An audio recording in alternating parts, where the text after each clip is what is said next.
There's no way I'm sitting next to him. That was the first thing Jamal heard her say, before he even made it to his seat. The words weren't whispered. They were deliberate, like she wanted everyone to hear. Row 14, seat B. That was his. Aisle seat, middle of coach. Jamal Carter, 36, dressed in a tailored navy blazer and slacks. Nothing flashy. Moved down the aisle with calm precision. No carry-on except a well-worn leather briefcase tucked beneath his arm and a paperback novel poking out of his coat pocket. But just as he reached his row, she stiffened. Evelyn Monroe, early 60s. Designer scarf knotted at her neck. Sharp bob cut, bone-colored handbag, and that expression, the kind that could cut glass. She was in 14A, window seat, and when she looked up at Jamal approaching, her body recoiled, like his presence was a threat, not a neighbor. "Excuse me, miss," she called out, waving toward the front of the plane, fingers snapping like she was summoning a waitress. "There's been a mistake. I can't sit here. Not next to him." Jamal froze, his hand still lightly resting on the top of the seat. Passengers turned. First just a few, then more. Phones weren't out yet, but the energy shifted, quick. The flight hadn't even left the gate, and suddenly the air felt thick with judgment. The young woman in uniform who walked over wasn't smiling. Her name tag read Maya. Calm face, calculated tone. You could tell she'd seen a lot, but this still had her jaw just a little tighter than usual. "Ma'am," she said, "what's the issue with your seat?" "That man is sitting next to me," Evelyn replied, voice sharp and slicing. "I paid good money. I'm not sitting next to someone like him." The cabin went dead silent. Someone like him. The words hung in the air like smoke after a gunshot. No one said it, but they all felt it. Jamal didn't move, didn't raise his voice, didn't argue. He looked Maya in the eyes, not pleading, not angry, just steady. And then, in the quietest voice in the world, he said, "It's okay. I can stand for a bit." That was the twist. Not the outburst, not the racism, but the restraint, the dignity. He wasn't the one making a scene. But Maya, she wasn't done. She gave Evelyn a hard look, one that said, "This isn't over." She turned to Jamal and said, "Sir, would you follow me for a moment?" Jamal nodded, stepped into the aisle. People shifted in their seats, glancing, whispering. He walked with Maya, past row 12, row 10, then business class. But she didn't stop there. She led him all the way to the front. "First class, seat 1A. We'd be honored to have you sit here today," she said.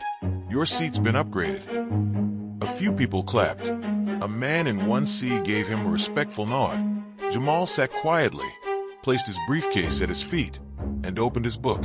Back in 14B, Evelyn sat alone now, the middle seat empty, her cheeks flushed, not from heat, but from being exposed. She wanted him removed, but the universe moved her instead.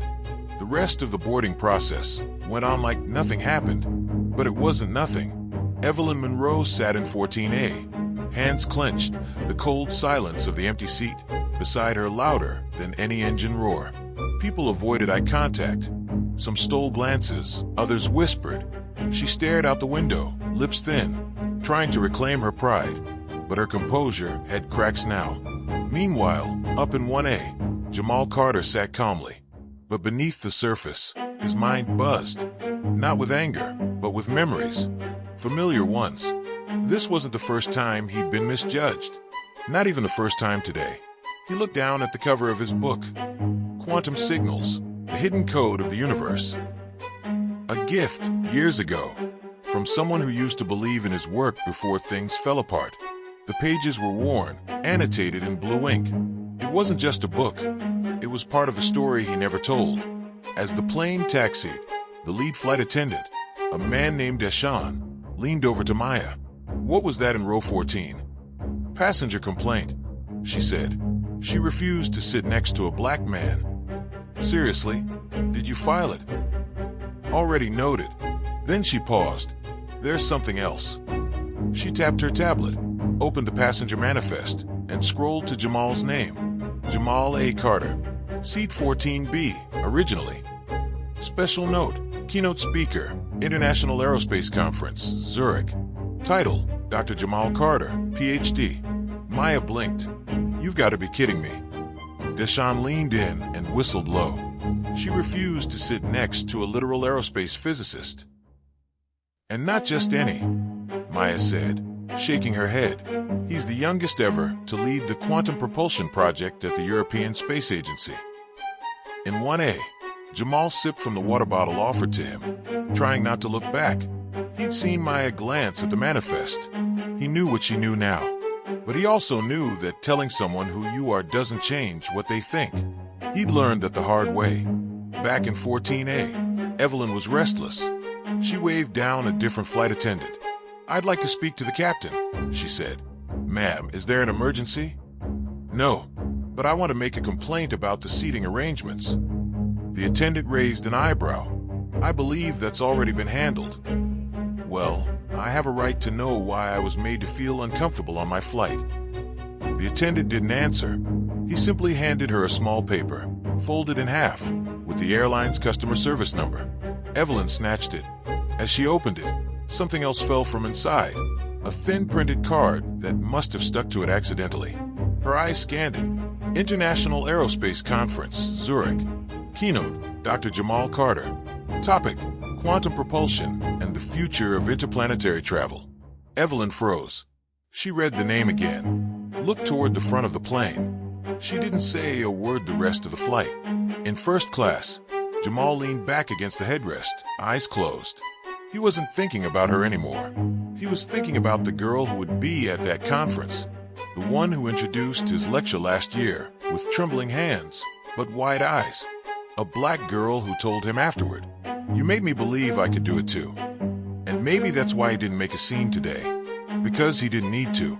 But this flight wasn't done with its turbulence yet, and what happened after the landing would change everything. They saw a black man in a hoodie. They never saw the numbers he was hiding. Before he was Dr. Jamal Carter, he was just Jamal from East Baltimore, the kid who fixed broken radios in his grandmother's basement, the one who used to sit in the back of chemistry class, sketching rocket schematics instead of taking notes, the boy who learned early that people see color before they see character, and sometimes never look past the first layer. It started in 8th grade. Jamal had built a homemade propulsion model out of scrap copper wire, PVC, and parts from a broken vacuum. His science teacher didn't believe he made it. Said, "There's no way you put this together. Who helped you?" He got detention that day for talking back. What he said, "The laws of physics don't care where I'm from. Why do you?" That was the first time Jamal realized something brutal. Being brilliant wasn't enough. Not when you're black. Not when you're quiet. Not when your potential makes people uncomfortable. By high school, he had taught himself calculus, thermodynamics, and orbital mechanics. He didn't have a tutor. He had YouTube, public library Wi-Fi, and a brain that refused to sit still. Still, nobody noticed. Not until he submitted a research proposal, accidentally, to a college symposium, and they invited him to present. That was when his name first showed up where it didn't belong. How did this get accepted? He's just a high school student. Are we sure he didn't plagiarize this? But he stood on that stage at MIT, age 17, no formal recommendation letter, and stunned a room full of professors. And when the applause finally came, it wasn't for validation. It was a crack in the door that had been closed since birth. Fast forward 10 years. He had a doctorate in applied physics. He'd helped optimize the engine blueprint for the first manned quantum assist propulsion test in history. But when he wore a hoodie on a flight, when he didn't speak first, when he kept to himself with his headphones on, they still just saw Jamal, not Dr. Carter. That's why when Evelyn refused to sit beside him, it didn't surprise him. It stung, sure, but it didn't shake him, because Jamal had long learned the difference between being seen and being recognized. And recognition was rare. What she didn't know, what the entire flight didn't know, was this. This wasn't Jamal's first public humiliation, but it would be the last one he stayed silent through. Because the moment this plane landed, something was waiting for him. A moment he'd tried to avoid for years. A spotlight he never asked for. And a reunion that would force him to confront everything he left behind. Jamal had no idea what to expect when he landed in Chicago. Maybe the usual, another terminal, another layover, another anonymous existence. But he didn't expect what happened next. He certainly didn't expect it from the man at the gate. As the plane touched down, the steady hum of the engines faded. The seats slowly clicked upright. People unbuckled their belts, murmuring quietly, gathered their things. Jamal slipped on his headphones, trying to ignore the prying eyes around him. Then the voice came over the intercom. "Ladies and gentlemen, we apologize for the unexpected delay. We've just received an announcement that we think you'll all want to hear. Please stay seated for just a moment longer." Jamal furrowed his brow, wondering what this could be. Maybe a gate change? A new flight time? But when the door to the jet bridge opened, it wasn't the usual rush of passengers pouring out. It was him, a man in a suit, wearing the familiar emblem of a high-level airline executive. He strode to the front of the plane, his voice deep and commanding.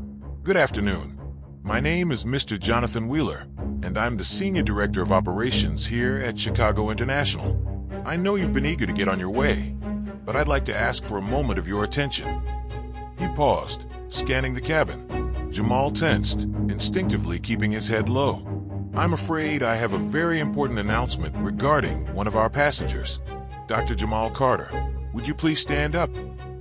A cold chill ran down Jamal's spine. His first instinct was to bolt, to shrink further into the shadows. He wasn't used to this, but the crowd had already turned their heads. They were all looking at him. Evelyn's eyes widened in disbelief as she turned to the aisle and saw Jamal. Her stomach dropped. The passengers shifted uneasily. Some exchanged confused glances. Jamal was trapped in the sea of faces, feeling the weight of their scrutiny. But Mr. Wheeler was still speaking. "Dr. Carter is not just any passenger. He is a scientist, an engineer, and a pioneer in his field. In fact, you may have heard of his work in quantum propulsion technologies, the very technology that will one day power our space exploration missions." Evelyn's mouth fell open. The whispers spread like wildfire. Jamal could barely process it. His mind was reeling. He hadn't expected anyone to know. He hadn't expected anyone to care. Mr. Wheeler continued, "But more than that, Dr. Carter is a man who has overcome personal struggles, things most of us can't even imagine, and yet he has never once made a public spectacle of it. He's the definition of quiet brilliance." Evelyn felt her chest tighten. She was the one who had judged him. She had been the one who'd refused to sit next to him. She had been the one who dismissed him without a second thought. "I'll leave you with this," Wheeler added. "Dr. Carter, we are incredibly proud to have you on board, and I apologize for any discomfort caused by this sudden announcement. Ladies and gentlemen, please join me in thanking this extraordinary individual." There was a moment of silence. Then it began. A round of applause, soft at first, then stronger as the realization spread across the cabin. Jamal stood frozen, his heart racing. He wasn't used to this kind of attention. He wasn't used to being seen for something other than his appearance. He felt exposed, vulnerable. Evelyn, her face flushed with embarrassment, stood up quickly and approached him. Her voice was barely above a whisper. I didn't know. I'm so sorry. I never should have." Jamal looked at her, his expression unreadable. He didn't say anything. He just nodded slowly, as if he was acknowledging her apology, but not sure how to respond. This wasn't just about Evelyn. It wasn't even about the other passengers. It was about Jamal's reckoning with his own story. A story that had been buried under years of judgments, assumptions, and expectations. As they made their way off the plane, Jamal felt a shift in the air. It wasn't just the passengers who were looking at him now. It was the world. But as much as he wanted to leave the airport, to disappear into the crowd, Jamal knew one thing for sure. His journey was never going to be the same again. Next, Chapter 5. The truth they didn't want to hear. Jamal confronts the past he's been running from. In the end, he realizes that his greatest enemy isn't his past, but his fear of being seen for who he really is. It's not about who you were, Jamal muttered to himself as he walked through the crowded terminal. It was a mantra he'd tried to repeat over and over in his mind, hoping it would sink in. But the weight of what happened on the plane still lingered. The applause, the whispers, the realization that his life had just shifted into a spotlight he never asked for. But now, this wasn't about him. Jamal had been quiet about his past for years. There were too many things he didn't want to remember, too many people he'd let down, and one secret he swore would never leave him. But as he walked through the terminal, something felt different. The air was thick, his heartbeat irregular, and there was a nagging feeling that wouldn't leave him. He was no longer the invisible man. He was someone's story. But there was something else. As Jamal made his way to baggage claim, he saw the crowd gathering around the newsstands and phones glowing brightly. The headlines read, "Local janitor turns out to be a hidden genius. Calculus mastery surprises teachers and students." He couldn't believe it. The video of him solving the calculus problem had gone viral. It wasn't just the school now, it was the entire city, even the country. But none of it felt right. That's when he saw her. A woman stood a few feet away from him, her eyes fixed on the news headline. She wasn't the type to be caught off guard, but the look in her eyes made Jamal freeze. He'd seen that face before, Ava. Ava wasn't just any woman. She was his past, someone he left behind a long time ago, a memory he thought was buried. She was the one person who knew everything, the one person who had witnessed the fallout. She turned, locking eyes with him. For a moment, neither of them spoke. The terminal hummed around them, but the world seemed to stop. Jamal swallowed hard. The last time he saw Ava, it was the day he left for Purdue. The day he promised her everything, a future, a family, a new beginning. But that was before life crushed his plans, before everything fell apart. Ava walked towards him, her gaze intense, a mixture of confusion and something else, disappointment. "I should have known," she said quietly. "I knew you were different, Jamal. I knew there was more to you. But you ran, didn't you?" Jamal's stomach turned. This was it. The moment he feared would come, facing the one person who knew his secret. "Ava, please," Jamal started, his voice low. "I never wanted to hurt you." She shook her head slowly, her lips trembling with emotion. "You didn't, but you hurt yourself, Jamal. You walked away from everything that mattered. Why? You had a future, a chance to be somebody, but you ran into the shadows." Jamal's chest tightened.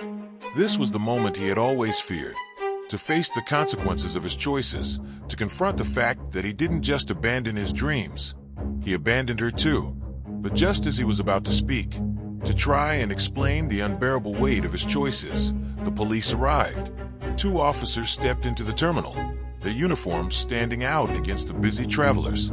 Jamal's heart skipped a beat. No, not now. Ava noticed them too, and her eyes widened. "Jamal Carter," one officer called out.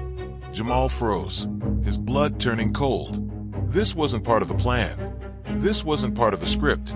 The officers walked towards him, and the room felt like it was closing in. What did they know? He didn't know whether to run or face it head-on. But there was no escaping the inevitable. The questions in their eyes, the seriousness in their movements. It was as if they were expecting him. The officer who spoke first was a woman. She wasn't aggressive, just stern. "We need to speak with you regarding a matter from your past. It's about a case we've been investigating for some time." A case. Jamal's mind raced. What was this about? The secret he thought was buried forever? Had it somehow come back to haunt him? Ava's eyes widened, and she took a small step back.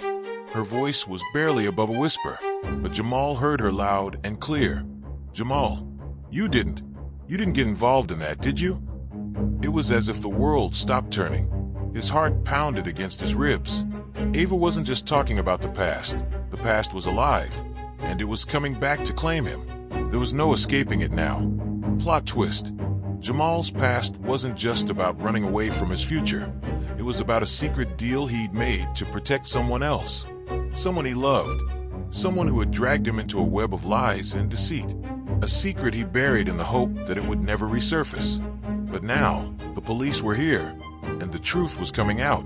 Jamal stood there, paralyzed, unsure whether to reveal everything to Ava, or keep the lie alive for just a little longer. What would you do if your past suddenly caught up to you?